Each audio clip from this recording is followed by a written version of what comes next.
პოდკასტ პოინტი წარმოგიდგენთ.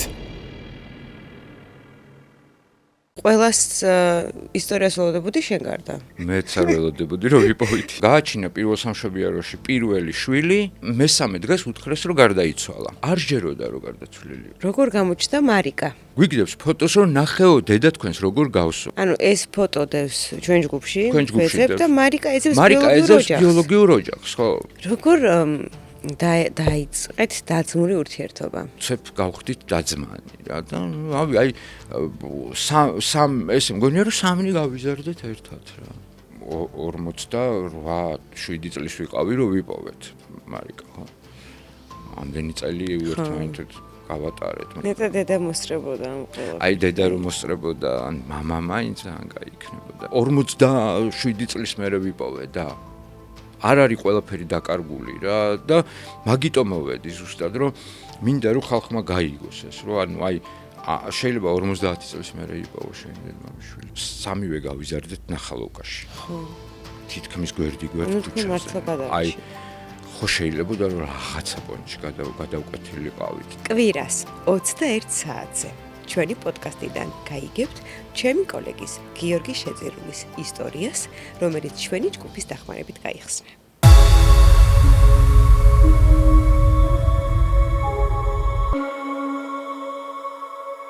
მოგესალმებით.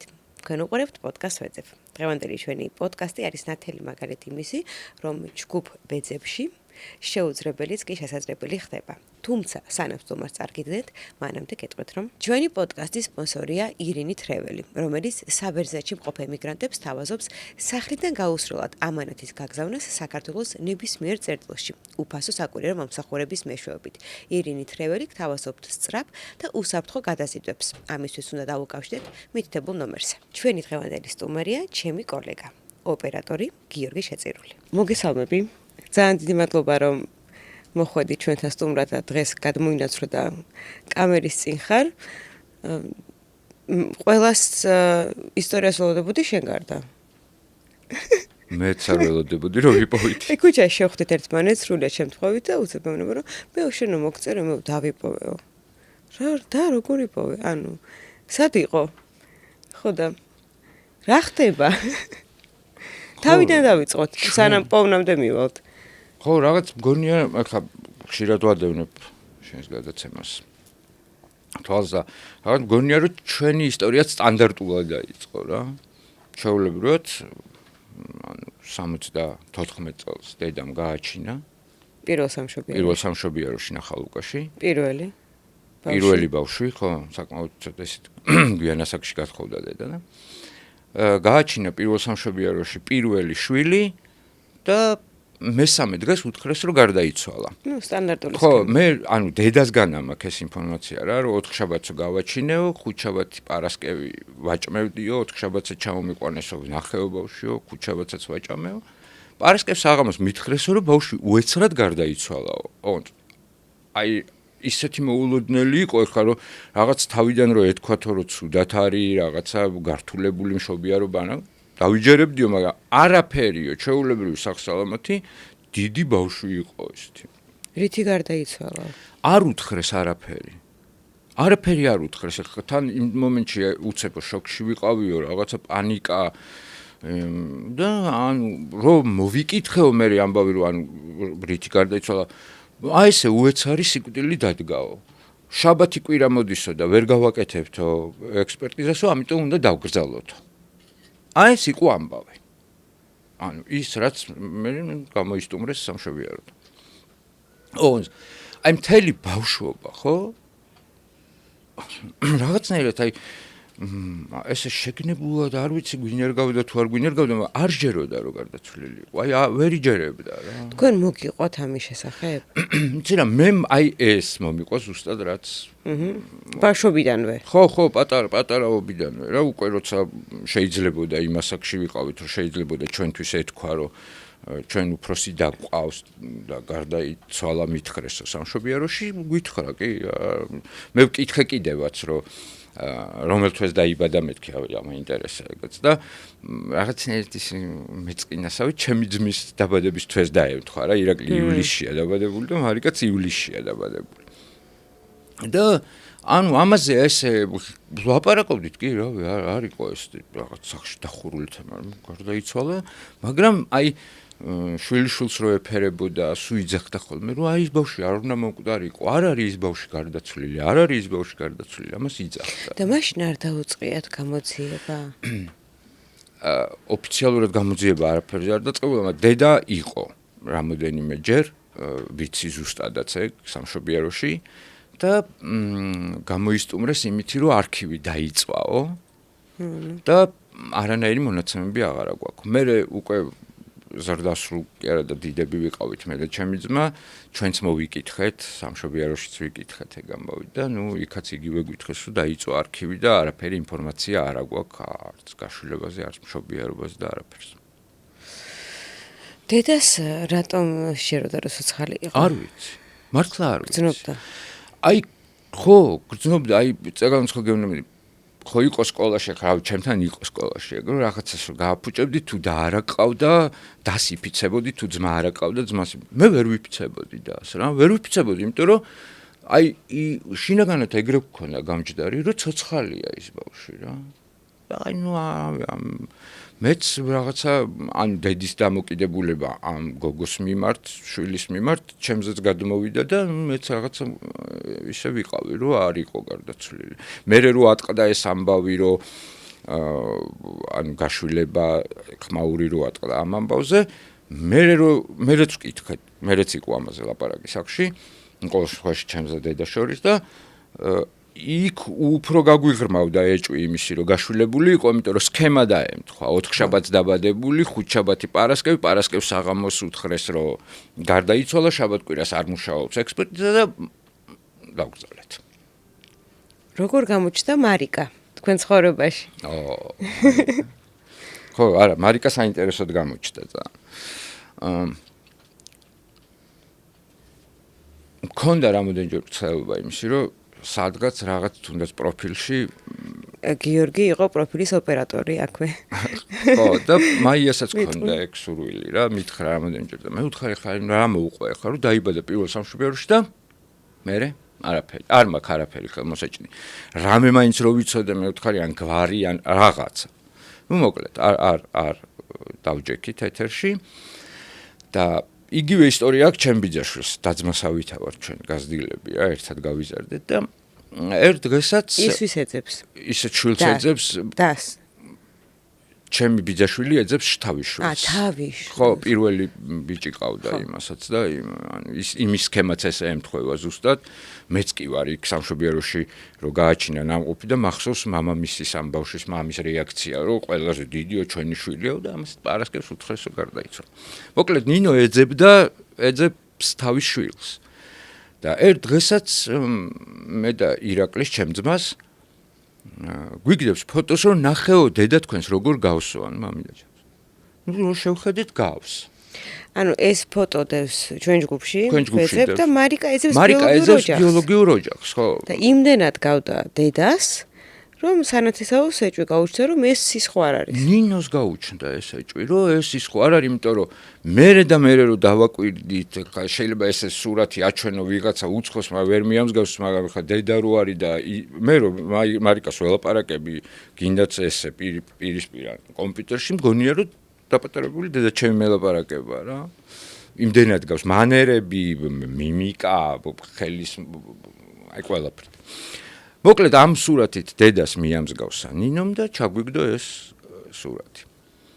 ამაზე მე შეელობა მარიკასთან დაგვაკონტაქტა, ვილაპარაკეთ, სად გაჩნდი, სად დაიბადე, სად გაიზარდე. ჩვენ ნახალუკაში ცხოვრობდით, მარიკაც ნახალუკაში გაუშვილებიათ და იმ სახლების ამბავი მოყევი. ხო, ორი სახლი გვაქვს მოკლედ ნახალუკაში. და ერთი სახლი და მეორე სახლის შუა გეოგრაფიულად რო ახსნა, შუაში გაიზარდა მარიკა რა და 90-იან წლებში ყველა ფეხი დადიოდა. და მათ შორისაც აი ძალიან ემოციურია ჩემს ეგრე ალბათ დედა რამდენჯერ აცდა ჩაცდა. შენ ხო შესაძლებელი იყო რომ გადაკვეთილიყავით. აბსოლუტურად მაგაზეც გვილაპარაკია რომ აი ხო შეიძლება უბრალოდ სხვადასხვა სკოლაში ვსწავლობთ, მაგრამ ნუ აი მე რა ხო უბანში ხო შეიძლება და რომ გადაკვეთილიყავით და არაფერი არ გვწოდნოდა. ამის მერე მოკლედ ეს მარიკას სურათი მივხვდით დაახლოებით, რომ ჩვენი და არის. მაგრამ მე მაინც ცოტა დისტანცია მიჭირავს, იმიტომ რომ იმდენად კარგი ადამიანია, რომ არ მინდოდა რა, რომ უარყოფითი პასუხი მოსულიყო და ხო, შემყარებოდა, მივჩვეოდი, აღმექვა როგორც ჩემი და მე უცებ პასუხი მოსულიყო, რომ უკაცრავად არ არის შენი და. ამიტომ ცოტა დისტანცირდებოდი ხოლმე ამ ამბავზე და ნუ მოკლედ გავაგზავნეთ დნმ-ის მასალა ამერიკაში.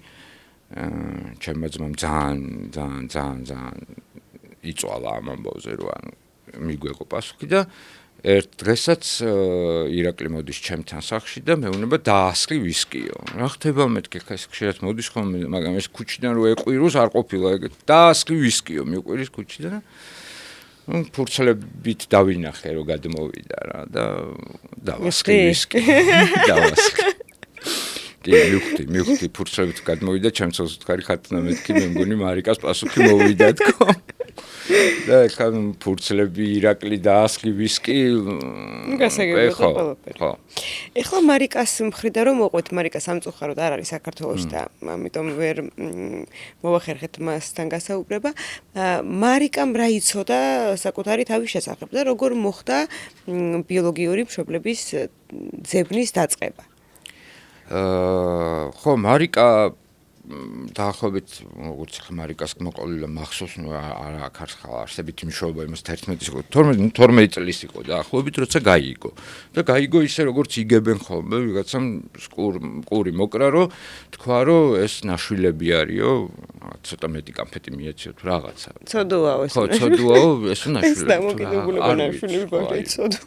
რატო იყო? ცოდუ მშვენიერ ოჯახში, როგორც მარიკასგან ვიცი, მშვენიერ ოჯახში იზრდებოდა, არაჩვეულებრივი მშობლები პატრონობდნენ, მზდიდნენ, სხვებს რომ უჭირდათ და აკლდათ, მარიკას არაფერი არ აკლდა და რატო იყო ცოდო კაცმა არ იცის, მაგრამ ცოდო იმის გაიგო ესე მარიკა. და ნუ მაშინ ახლა 12 წლის მარიკა არ ვიცი ხა იქ რა საშუალებებით, მაგრამ ნუ ძებნა ყოველთვის მქონდაო. ალბათ თავის დროა ყველაფერს. ხო, ჩვენ შეხვედრასაც ალბათ. იმიტომ რომ აი ისეთი მსგავსებები არის, იცი, დღეს ფოტო არ მაქვს, მაგის სკრინი უბრალოდ დავაკვირდი, დედა მიცოდა რომ გელაპარაკებოდა ესე იჯდა ხოლმე და სამივე ვართ Facebook-ზე ჩართულები, მე ირაკლი და მარიკა და სამივე ესე ვისწავლეთ. და უცებ დავიჭირე ეგ რა. ანუ აი იმდენად ლაპარაკის მანერა დედამ ესე იცოდა რაღაცაზე, ეს დავალაგე და ეს ამანაც ესე იცის ხოლმე რომ მივედიო იქ ესე გავაკეთე ესე. აი ჟესტიკულაციაც კი ერთნაირი აქვს რა. მან რა იცოდა საკუთარი თავის შესახებ? ხო და აი ეგ იცოდა რა, ანუ ბევრი არაფერი არ იცოდა. გვარი იცოდა? არა. იცოდა რომ ვიღაცა გურულის შვილი იყო. აი ეს გაიგო, გურულები ვარ ჩვენ. ეგ იცოდა რომ გურულიაო, მამაშენიო, ერთი ეს მითხრესო. ბევრი არაფერი კი არა და არაფერი არ მითხრეს, ანუ როცა მე ვეუბნებოდიო რომ აი რა, ბევრი არაფერი ინფორმაცია არ მაწვდიდნენ. იმათმაც არ იცოდნენ. არ ვიცი, შეიძლება. არ არის გამორიცხული, რომ არ იცოდნენ, ხა იმათ ვერ დაადანაშაულებ მაგაში, რომ ხა მგონია რომ როცოდნოდათ ალბათ ეტყოდნენ, იმ ასაკშიც იყო მარიკა, რომ შეიძლება და მასთან ამ თემაზე დალაპარაკება, მით უმეტეს როცა შვილი ხა ესე ეძებს ბიოლოგიურ ოჯახს.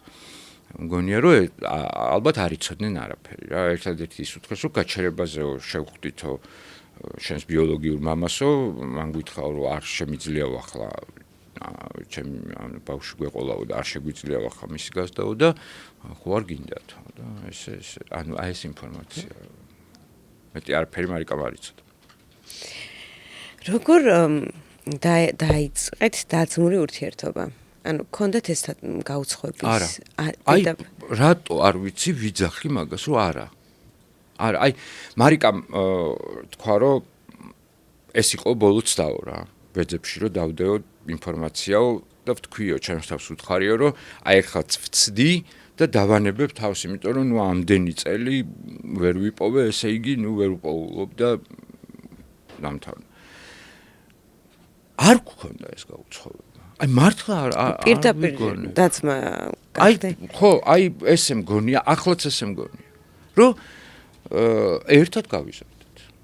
აი ეგ შეგრძნება არ მქონია არასდროს, რომ აი მოდი იქ მივეჩვიო, იქ ვეჩვევი. არა, აი პირდაპირ გადავედით დაძმურ ურთიერთობაზე, იმან პირდაპირ შეითავსა უფროსი დისფუნქციები, ხო, კონტროლი, ანუ ის ხო კარგად ხართ, ხო, აბა რა შვებით, ირაკლის ველაპარაკე, ეხა აბა შენ დაგირეკე, ეხა შენ დაგირეკე, მოდი ეხა ირაკლის, ანუ მომენტალურად ვინტეგრირდით ერთმანეთთან რა და არ გაგვიჭირდა ალბათ მარიკას დამსახურებაც არის ეს.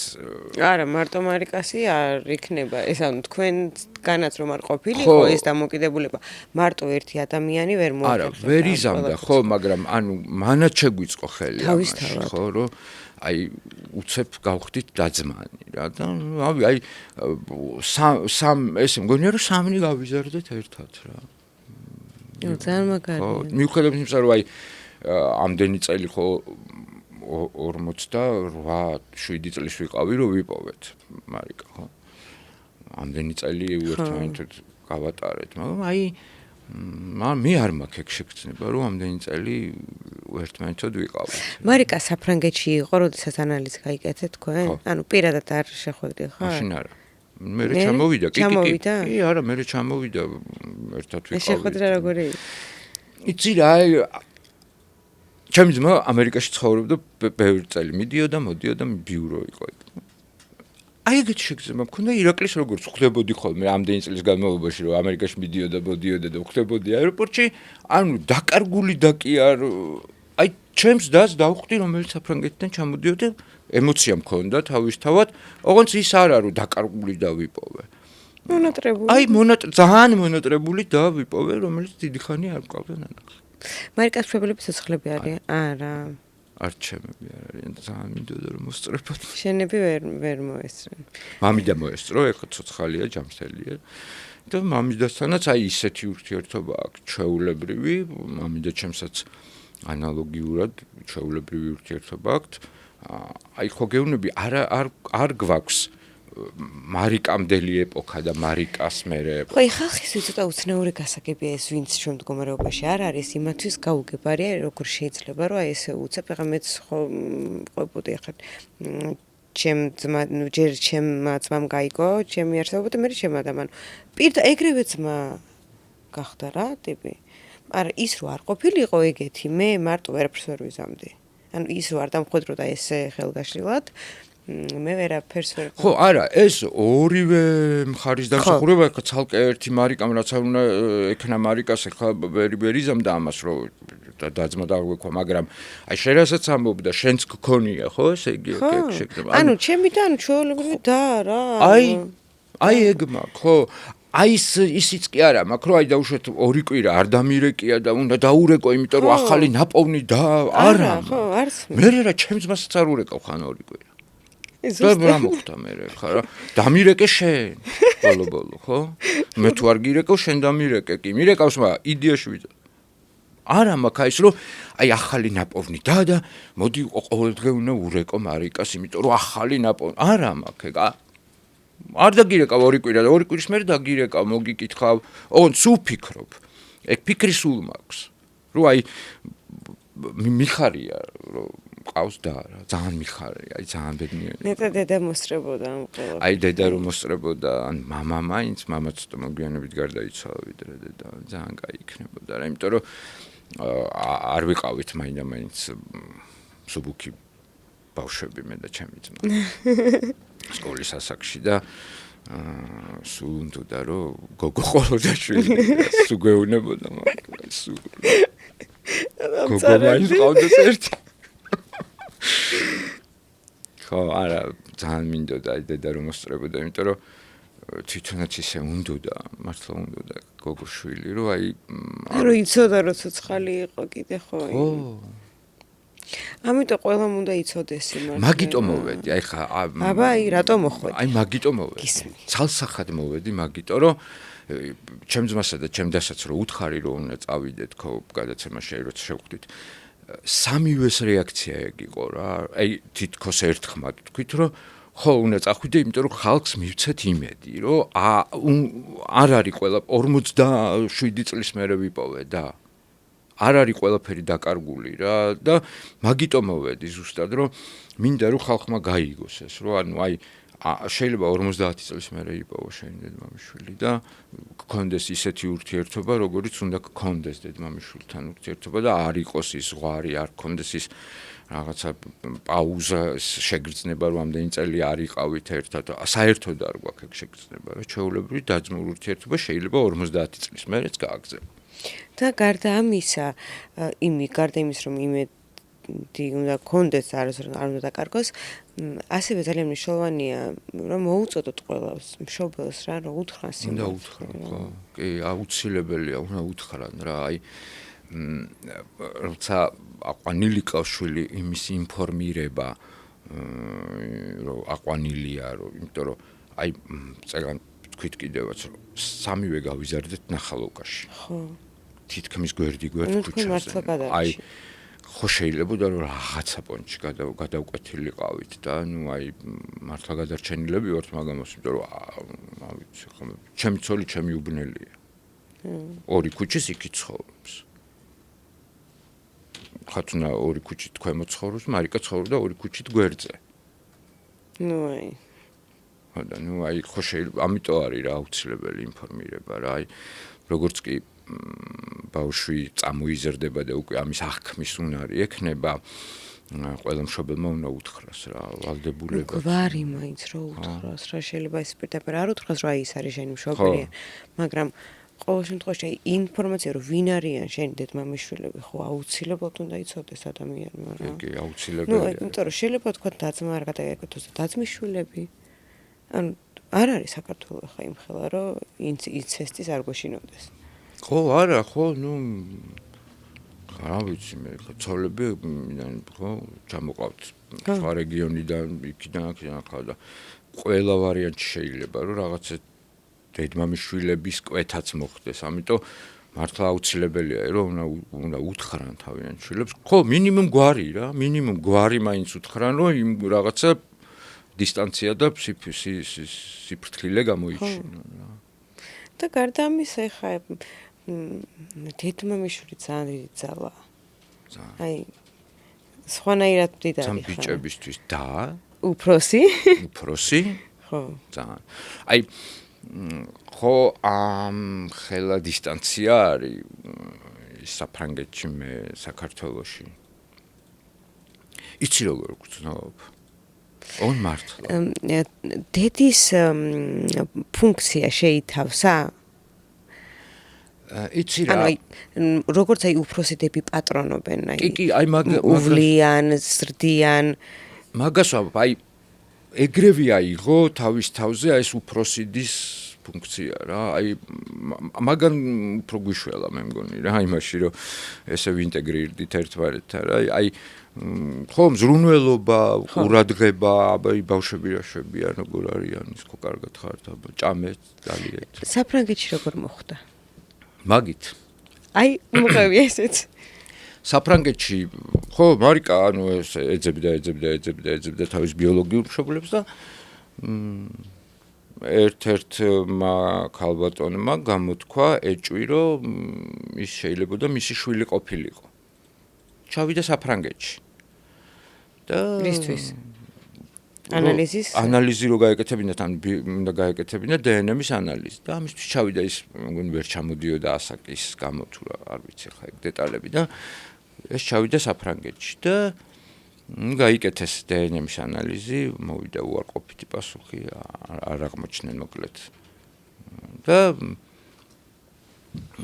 მერე იმ ქალბატონის ოჯახი დაეხმარა მარიკას, რომ იქ რაღაც საბუთები გაეკეთებინათ და მოკლედ დარჩა საფრანგეთში. ყველაფერს აქვს თავის დადებითიც. ხო, ყველაფერში დავინახოთ დადებითი. მაშინ რომ ყოფილიყო გენეტიკური ტესტები, რომ გქონოდა ამის შესახებ ინფორმაცია, ბევრად უფრო გამარტივდებოდა ეს ყველაფერი, იმიტომ რომ სამწუხაროდ საქართველოში დაძმაზე, დებზე, მამაზე და შვილ გოგოზე, დედაზე და შვილ ბიჭზე, მამიდაზე, ანუ არ კეთდება ანალიზი. არა, ხო. სამხარაუში ხან კეთდება, ხან არ კეთდება, ოღონდ მართლა ვერ გავიგეთ რა პრინციპით კეთდება, იმიტომ რომ ჩემო მეგობარმა სავარაუდო მამასთან გაიკეთა და მე რომ უნდა გამეკეთებინა სავარაუდო მამასთან, ანუ ვინც ყავდა ნაპოვნი, მითხრას რომ კაციდან გოგოშულზე არ კეთდება. ის რაღაც მარკერებს რაღაცები ხან აქვთ, ხან არა. და ამ დროს ყველაზე მარტივი გამოსავალი არის ეს გენეტიკური ტესტი. რომელიც არც ისეც ვერ იღირს, სულ რაღაც $100. გაიკეთებ მორჩა. შენი მონაცემი არის მსოფლიო ბაზარში დაფიქსირებული. ხო.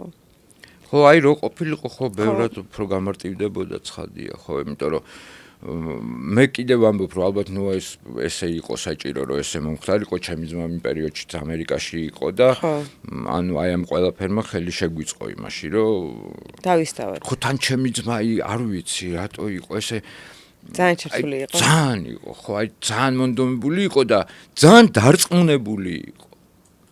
აი სუ ძიობდა, სუ კითხულობდა, სუ რაღაცა მე მირეკავდა მაგზავნი და იქ წადი ის გაარკვიე თვითონაც იქ ამერიკაში ექიმებს შეხვდა. და იცი რა არის თვითონ მარიკა რომ არ იყო საქართველოში, ეს კიდე უფრო ალბათ ართულებდა არქივების მხრივ მონაცემების მიღების პროცესს, ხო? ალბათ, ხო. თავისთავად, იმიტომ რომ თან არაფერი არ ვიცოდი იმ არქივში რა უნდა მოგვეძებნა. მარიკას თავის საბუთები რომ მაინც არ იქნებოდა გატარებული ახლა დედაზე. ხო, არის ანუ დამწვარია ის, სადაც ეწერა რომ დედამ გააჩინა ამ რიცხვში ამ წელს, ის დამწვარია ის საბუთი, ის არც გადასულა არც ერთ არქივში და მისი კომპიუტერიზაცია მით უმეტეს ვერ მოხდებოდა ახლა ის კომპიუტერულ ბაზარში. იცი რა, არავინ არ იცის ის არქივი დამწვარია თუ არა. არც ეგ არავინ არ იცის. ანუ სამშობიაროებში რომ მიხვიდე, ყველა სამშობიარო გეუბნება რომ დაიწვა არქივი. ანუ ყველგან არქივი რანაირად დაიწვა. და ყველგან არქივი რანაირად დაიტბორა. ანუ ყველაზე მარტივია და იმიტომ აღარ ხა დედამაც ეგ მითხარ რომ მივიდა და პირველ სამშობიაროში იკითხა მე აქ ამ წელს გავაჩინე ბავშვი და მისი რაღაც დაიწვა რაღაც იზა არ დაიწვა ხო არ ეტყვი ან არა ახადგინეთ დაიწვა ყველანაირ გზას ჭრის და ამიტომ ყველაზე მარტივია და გეუბნებიან რომ დაიწვა რა და აღარ აგძელებ მე ძებნა. სხვათა შორის აქვე მინდა აღნიშნო რომ როდესაც გაბატონებები მიდიან სამშობიაროებში ეს ადამიანები, ანუ ხშირ შემთხვევაში არასწორად ითხოვენ ხოლმე საბუთს, მაგრამ აი 80-იანი წლებიდან ბევრი სამშობიაროს არქივი შენახულია, მეორე სამშობიაროს არქივი სრულად არის დაცული და იქიდან საბუთების მიღება არის უფასო.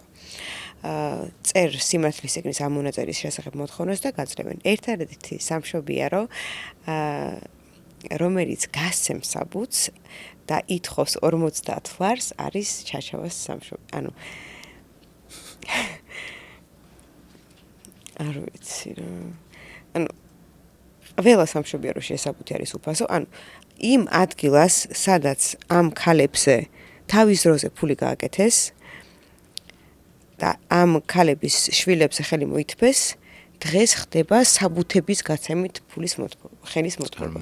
როცა შეიძლება რომ ადამიანურად მართლა გვერდში დაუდგე და ერთი ქსეროქს თითი უნდა დააჭიროთ პრინტერს და გადასცეს საბუთი.